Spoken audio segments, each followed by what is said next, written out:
Abrimos una nueva edición de Café Financiero con toda la información necesaria para manejar mejor tu dinero. Hoy Patricia Canatelli nos va a explicar cuándo y cómo denunciar un siniestro para evitar problemas con el pago del seguro. Daniel Vicien va a repasar lo sucedido en los mercados de capitales en una semana muy movida a nivel local tras el restablecimiento de algunas restricciones cambiarias. Vamos también a hablar de seguros de vida y en el último bloque vamos a conversar con el economista José Ciaba Serrate para analizar los hechos más destacados en materia económica de estos últimos días.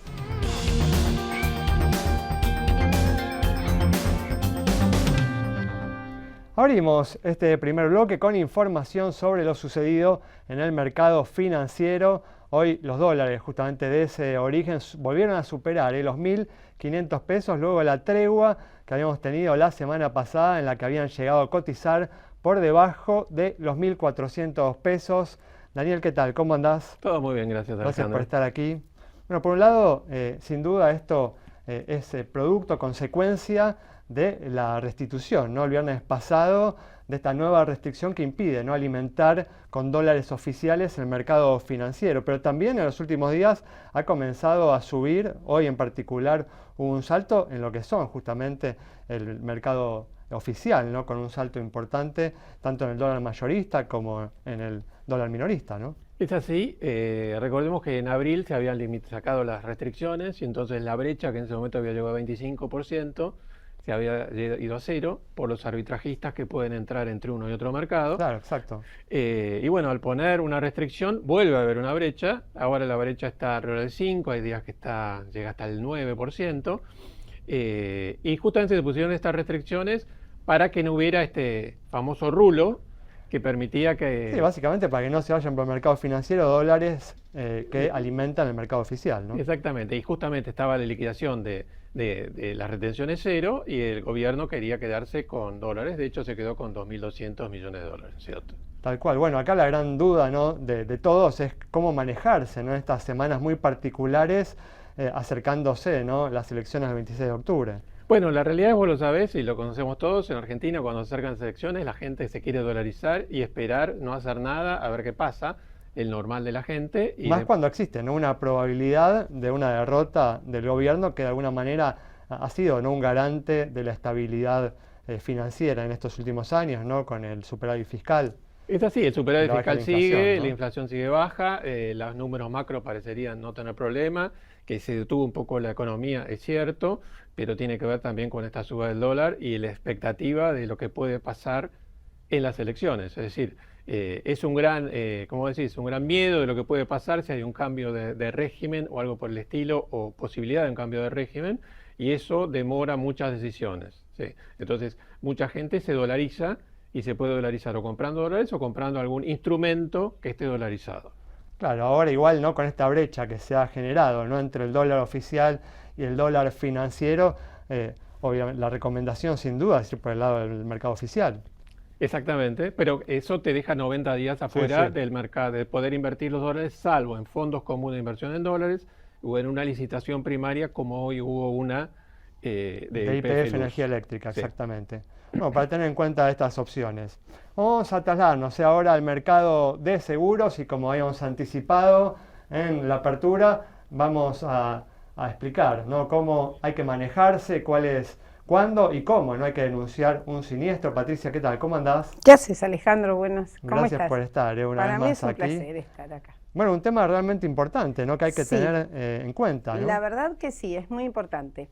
Si vamos a pensar cuándo hay que denunciar un siniestro y nos atenemos a la ley de seguros argentina, la ley nos plantea que ante todo hecho dañoso dentro de patrimoniales, el siniestro debe denunciarse dentro de los 2 días corridos de conocer el hecho. ¿Por qué habla de conocer? Y porque capaz que una persona se fue de vacaciones, le entraron en la casa y le robaron y recién se dio cuenta cuando volvió de sus vacaciones. A partir de ahí se cuentan los 2 días. Normalmente en situaciones de esta naturaleza, un robo, un evento de esta naturaleza, el asegurado inmediatamente habla con su productor y denuncia el hecho dañoso porque lo que quiere es recuperar el valor de los bienes perdidos. El problema a veces se da en otras coberturas, no específicamente robo, como puede ser las coberturas de responsabilidad civil de hechos privados en viviendas particulares, responsabilidad civil comprensiva en comercios. De hecho, te cuento una situación muy particular que ha sucedido hace muy poquitito en un restaurante en la zona norte. Un comensal se levanta, se para ir al toilet y se cae lesionándose el hombro derecho. El muchacho se vuelve a sentar, sigue comiendo, pero aparece el problema de la lesión y el dueño del restaurante no denuncia este hecho a la compañía aseguradora porque pensó que no había pasado nada. Claro. Y en un momento dado recibe una carta de la compañía aseguradora donde se le dice que había entrado un reclamo debido a la lesión del hombro derecho. ¿Rechazan este tipo de siniestros? Hoy por hoy la mayoría de los aseguradores no lo rechazan. Sí va a generarle un problema. El rechazo de un siniestro de esta naturaleza va a ser que el que tenga que pagar por la lesión es el dueño del restaurante. Esto no cabe en dudas. En general los aseguradores no es que lo rechazan, se genera una demora. Claro. ¿Está bien? Debido a este tipo de situación. Entonces, aunque uno piense que no ha sucedido nada, por lo menos enunciarlo. No necesariamente denunciarlo, pero sí informarlo. Entonces ya el asegurador se siente informado. Siempre tenemos que pensar que los aseguradores tienen todo un sistema de reservas obligatorios para hacer en función de estos siniestros que puedan llegar a afectarlos. Entonces es bueno siempre pensar en esos 2 días. Perfecto. Si pasan esos 2 días, y no es un año, ¿no? Pasan en un límite normal, se va a recibir esa denuncia, pero hay que informarlo. Muy bien, es un tema importante para evitar problemas con el pago del siniestro, y vamos a completar el bloque con información de lo sucedido en los mercados de capitales internacionales, donde por ejemplo los principales índices bursátiles de Estados Unidos mantienen la buena racha que vienen teniendo ya desde abril, mayo de este año, acumulando en lo que va del 2025 subas de hasta el 17%. Y vienen subiendo, Daniel, a pesar de los problemas presupuestarios que hoy viene teniendo el gobierno de Donald Trump, que en ocasiones anteriores han generado ciertos vaivenes en los mercados de capitales. Exactamente, se cerró el gobierno por falta de presupuesto, los mercados siguen subiendo, están todos en máximos, pero están en máximos el oro, la plata, está todo en máximos, hay mucha liquidez en el mundo y sin embargo los mercados accionarios están muy bien. No sube, evidentemente sube selectivamente, pero no paran de crecer y se esperan nuevas bajas en las tasas de interés de Estados Unidos, lo que va a hacer que siga creciendo. Septiembre es un mes que estacionalmente debería haber bajado y septiembre subió, y ahora se viene el rally de Santa, de Navidad, con lo cual si se cumple lo que pasa va a seguir subiendo hasta fin de año. Vos sos optimista, ¿no? Porque muchos inversores al momento, ¿no?, de encontrarse con índices bursátiles que están en máximos históricos dudan, ¿no? Y más cuando estamos hablando, ¿no?, de una racha positiva que viene con algunos vaivenes desde septiembre del 2022, ¿no? Sí, pero es un bull corto. Dentro de todo es un bull corto, es cierto lo que decís, estamos en máximos, estamos ya pasando los máximos de la burbuja del .com, pero la realidad es que es una nueva economía con todo lo que es inteligencia artificial que un poco está llevando la bandera de los crecimientos y es más real el tema de lo que va a dejar la inteligencia artificial de lo que era las .com. Entonces hay que ver si verdaderamente se va a cortar tan rápido. Bueno, nos quedan 40 segundos para 2 o 3 recomendaciones para aquellos que quieren ingresar en este momento a través del mercado local de CDRs. Y lo más fácil es Nvidia, y si uno es más conservador, comprar algo de GLD de oro o de SLB de plata, porque la realidad es que van a seguir subiendo. Y bueno, o compra inteligencia artificial o General Electric está muy bien para comprar, y bancos, JP Morgan está muy bien para comprar. Muy bien, con estas recomendaciones de Daniel Vicien cerramos este bloque. Quédate con nosotros. Recordá que podés volver a encontrar toda esta información a través del canal de Café Financiero en YouTube y comunicarte con nosotros a través de las distintas redes sociales. Quédate con nosotros, en instantes estamos de regreso.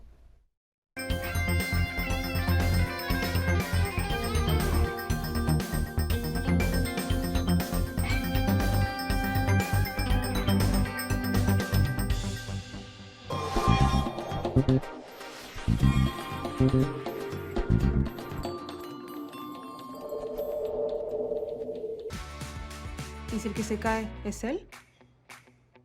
Para eso está Sancor Seguro. A veces no necesitas muchas respuestas. Necesitas una que sea segura. Sancor Seguros, el valor de dar respuesta. Somos Mercantil Andina. Con nuevas tecnologías creamos una experiencia única en seguros en cada rincón del país. Con los valores que nos identifican hace 100 años. Más interconectados que nunca, en una comunidad que inspira, evoluciona y crece. Mercantil Andina. Incondicional, siempre. Cada vez que contratás un seguro de Life, también ayudás a realizar un aporte económico que protege a la naturaleza. Life Seguros. Aseguramos tu forma de vivir y toda forma de vida. Santiago del Estero es el lugar ideal para disfrutar con familia y amigos. Déjate sorprender por nuestros paisajes, atractivos y los sabores más atrapantes. Seguro vas a querer regresar. Visita Termas de Río Hondo y nuestra capital santiagueña.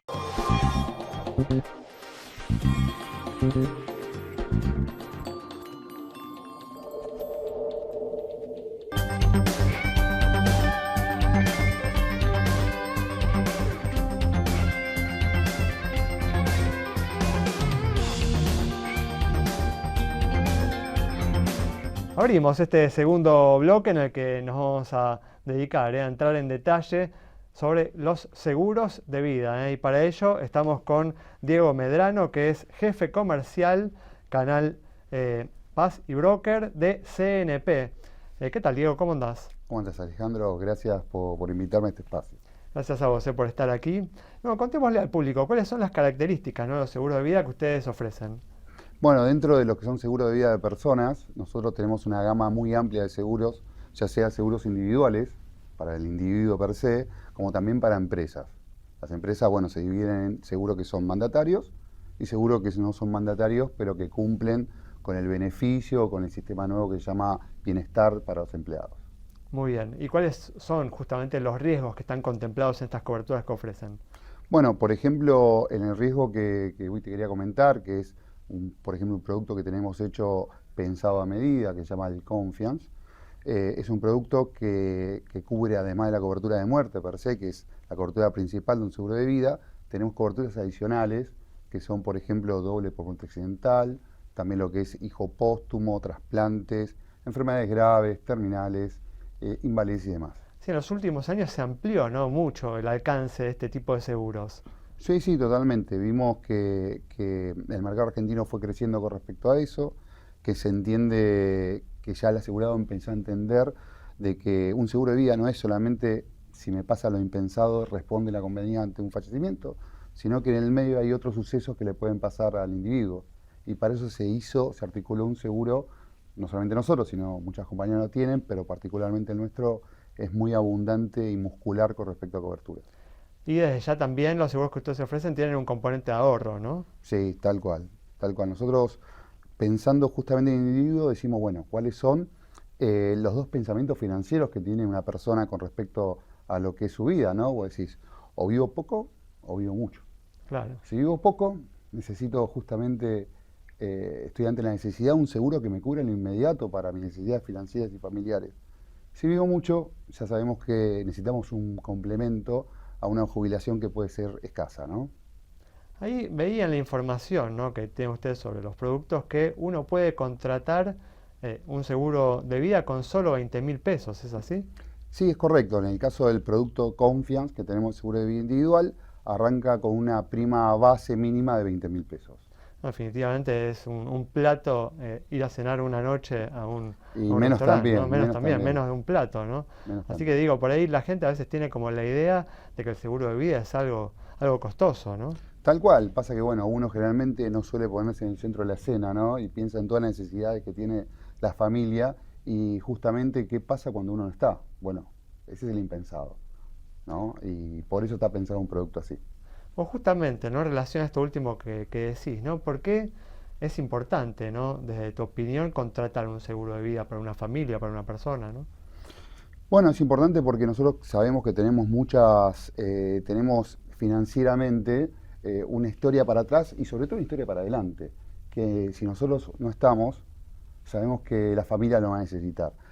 Además también podríamos estar también tranquilamente con otro tipo de situaciones que nos pueden llevar a un límite económico. Para eso como está las enfermedades pensado, graves de las tal que hablamos cual. antes, ¿no? Un accidente que te venga que no puedes trabajar más y que realmente tu costo de vida diario sea mucho más elevado, dejándoselo a tu familia y demás. Entonces, bueno, para eso está pensado un seguro que dice, ¿qué pasa si no estoy en corto plazo?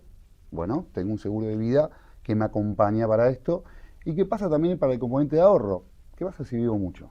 Sabiendo que hoy justamente en la Argentina, ¿no? La gente vive más. La gente vive más, hay una natalidad que es inferior, ¿no? En los números anteriores, y que tampoco vamos a saber cuáles son los trabajos del mañana. Entonces realmente necesitamos pensar en un complemento que nos ayude para nosotros en el día de mañana. Muy bien, clarísimo, Diego. Muchas gracias. No, por favor, Alejandro, a vos. Cerramos entonces este bloque, ¿no?, con información de seguros de vida. Quédate con nosotros. Al regreso vamos a estar dialogando con el economista José Ciaba Serrate.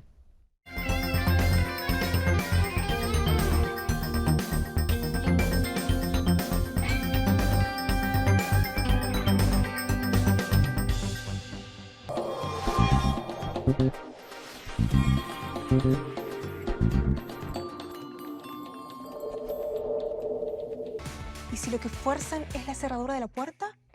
Para eso está Sancor Seguros. A veces no necesitas muchas respuestas. Necesitas una que sea segura. Sancor Seguros, el valor de dar respuesta. Somos Mercantil Andina. Con nuevas tecnologías creamos una experiencia única en seguros en cada rincón del país, con los valores que nos identifican hace 100 años. Más interconectados que nunca, en una comunidad que inspira, evoluciona y crece. Mercantil Andina. Incondicional, siempre. Cada vez que contratas un seguro de Life, también ayudas a realizar un aporte económico que protege a la naturaleza. Life Seguros. Aseguramos tu forma de vivir y toda forma de vida.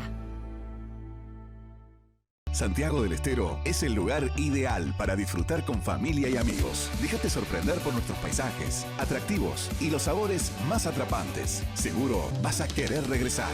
Visita Termas de Río Hondo y nuestra capital santiagueña.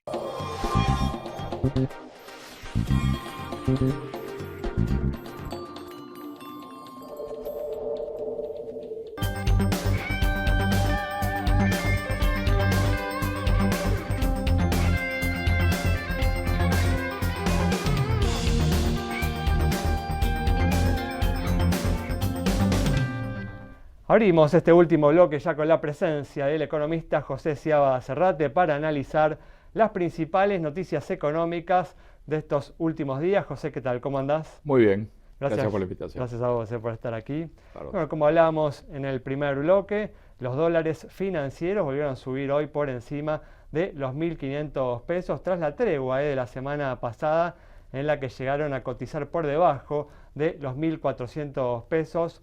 José, bueno, sin duda uno de los factores de esta suba ha sido el restablecimiento, ¿no?, el viernes pasado, de la restricción, ¿no?, que impide operar en el mercado financiero a aquellos que compran dólares en el oficial. ¿Crees que esta medida fue justificada? Bueno, creo que el examen de esta semana, que empezó la semana pasada y terminaba esta semana, era la operación de liquidación de exportaciones sin retenciones. Y la parte más demandante era ver cuántos dólares podía comprar el sector oficial. Y esa decisión creo que estuvo tomada para poder comprar más dólares. Claro, exacto. Y finalmente lo que se compraron fueron relativamente muy pocos dólares, 2.200 millones, un tercio menos de los que se liquidaron. Y como hay una situación de tensión cambiaria que venimos arrastrando, claramente ahí hay un punto débil, a pesar de esta decisión que apuntaba a conseguir un resultado mejor. Claro. Bueno, justamente, ¿no?, mencionás esta liquidación extraordinaria de las exportaciones agropecuarias y bueno, se ha terminado esta liquidación extraordinaria, el día de ayer se completó y bueno, y hoy vimos una fuerte suba también de los dólares en el mercado oficial, ¿no? Exacto. La elección hace como un frontón. La elección está distante, todavía 3 semanas y media, y hay una percepción de que va a ser necesario introducir cambios en varios planos, pero también en el plano monetario y cambiario. Y entonces el gobierno está entre la espada y la pared, porque algunos de esos cambios, presumiblemente y de una manera razonable, los va a querer hacer después de ir a las urnas y no abrir, digamos, una caja de Pandora ahora, cuando todavía resta definir una campaña que además ha sido desastrosa, que tiene muchos problemas, incluso con los candidatos, y digamos, sumarle un problema más cambiario es algo que no se desea. Y en esa situación donde está muy encorsetado el gobierno, creo que ahí es donde se monta esta presión cambiaria persistente. A pesar de la promesa de apoyo de Estados Unidos que se sigue repitiendo, de las reuniones con Trump y ahora una segunda reunión, y a pesar de esta operación que hablábamos de la liquidación anticipada de algo muy habitual, ¿no?, de los gobiernos en la previa electoral, de intentar evitar, ¿no?, que el dólar suba, sacrificar reservas. Justamente sorprende, ¿no?, en este caso, en el caso de este gobierno, que liberara el cepo cambiario sabiendo, ¿no?, que era muy probable que sucediera esto que estamos viendo, ¿no? Sí, la liberación fue en abril, junto con la decisión del acuerdo con el fondo, junto con un paso muy importante que fue migrar del tipo de cambio fijo, del crawling peg, a la flotación con bandas. Esos dos cambios vinieron juntos. Creo que la garantía que tomó el gobierno en ese momento fue el desembolso del acuerdo. El desembolso se pactó de manera frontal, se sumaron los organismos multilaterales, pero a pesar de acumular esas reservas, claramente hubo un error de cálculo. Yo creo que lo que no se calculó, lo que más falló, fue claramente la campaña electoral. La derrota en provincia de Buenos Aires complicó mucho las cosas, y creo que hay una corrida de fondo que no es en el mercado inicialmente, es más claramente en el Congreso. Hay una sucesión de proyectos en el Congreso que Milei, después de pelearse con todos los gobernadores, se ve obligado a enfrentar y lo pone en una situación de sucesivas derrotas. En temas muy populares, ¿no? Frenar el gasto y los proyectos de jubilados, cosa que se logró, pelear el tema de los discapacitados, cosa donde él fue derrotado, vetar los proyectos y ser derrotados nuevamente, ¿no? Creo que la semana más complicada fue la semana donde hubo 3 vetos presidenciales que fueron rechazados, y ahí pasamos de estar hablando de algún riesgo en el equilibrio fiscal a socavar ya la noción de gobernabilidad, porque los votos necesarios para rechazar un veto son exactamente los mismos que para llevar al presidente a un juicio político. No, por lo que planteas, ¿no?, justamente vos estás viendo que la raíz de los problemas económicos que estamos sufriendo es más política que hay una raíz tiene que ver con el programa económico. Muy fuerte. Pensemos que Milei gana con Adorni en soledad en la ciudad de Buenos Aires el 18 de mayo, y el 7 de septiembre tiene una derrota amplísima en provincia de Buenos Aires. Hay un problema político, esa decisión de ir a buscar ganar territorio, inclusive en las provincias gobernadas por gobernadores que habían prestado mucho apoyo, y hay una decisión económica también complicada, tomada en las mismas fechas. Si uno rastrea las fechas, estas son decisiones que se tomaron entre el 8 y el 10 de julio, uno podría decir. El 10 de julio se eliminan las LEFIs, y eso complica el frente financiero de una manera importante, dispara las tasas de interés reales en pesos, quiebra la dinámica de la curva de pesos, transmite también una sensación de deterioro muy grande, y todo esto pega en el humor de la población. Si uno mira los índices de confianza de agosto, al mes siguiente hay una destrucción muy grande de la confianza del consumidor, de la confianza en el gobierno, en planos diversos. Uno que tiene que ver con la percepción de empatía del gobierno frente a los problemas de la opinión general, probablemente estar luchando contra estos proyectos que tienen que ver con los jubilados, con las discapacidades, con las universidades. Pero también hay un impacto, hay un deterioro muy grande en la percepción sobre la calidad de las condiciones financieras. Las condiciones financieras se han vuelto, y la población en Ciudad de Buenos Aires, sobre todo en el Gran Buenos Aires, en los 2 distritos, percibe que han cambiado sustancialmente.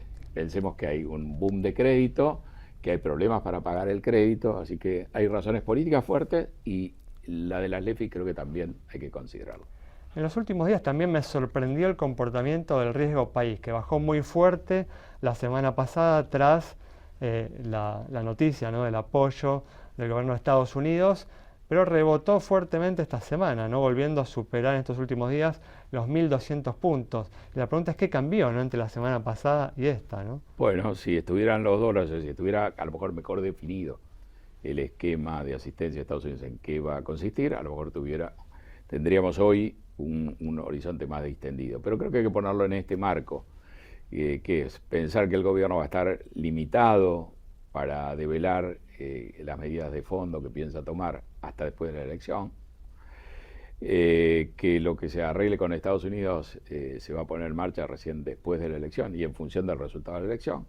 Está esta perspectiva de que hay una inercia política desfavorable, la campaña del gobierno no ha arrancado con muy buen pie, hay un problema incluso para hacer campaña con el candidato en provincia de Buenos Aires, es decir, es una sucesión de elementos complicados. José, para cerrar, justamente, claramente la elección marca, ¿no? Un punto de inflexión, un antes y un después. ¿Qué cambios, ¿no?, económicos debería introducir el gobierno si gana y qué puede suceder, ¿no?, con la economía si es derrotado? Sí, uno imaginaba cuando se presentó el acuerdo con el fondo, viendo la experiencia de esquemas de control monetario como este, que tarde o temprano íbamos a migrar a un esquema que pusiera menos acento en el control de los agregados monetarios como el actual, que tiene mucho impacto en términos de volatilidad de las tasas de interés. Si avanzamos con el ajuste de los retrasos tarifarios y demás, es razonable que migremos a un sistema más bien de metas de inflación, con más estabilidad en términos de tasa de interés, con menos volatilidad en ese plano tan complicado. Creo que a lo mejor en todo este tumulto se pasa por alto que hay un resultado muy interesante, que es haber podido corregir la apreciación cambiaria en este periodo sin arruinar el proceso de desinflación. Eso es muy válido, así que uno ve quizás el sistema yendo hacia un sistema de metas de inflación, con flotación, sin bandas y eliminando el cepo. Muchas gracias, José. A vos. Cerramos entonces el programa hoy con el análisis detallado del economista José Sciaba Serrate sobre la compleja realidad de la economía argentina, lo que puede suceder luego de las cruciales elecciones del 26 de octubre. Nos reencontramos el próximo miércoles a las 20:30 aquí en Metro.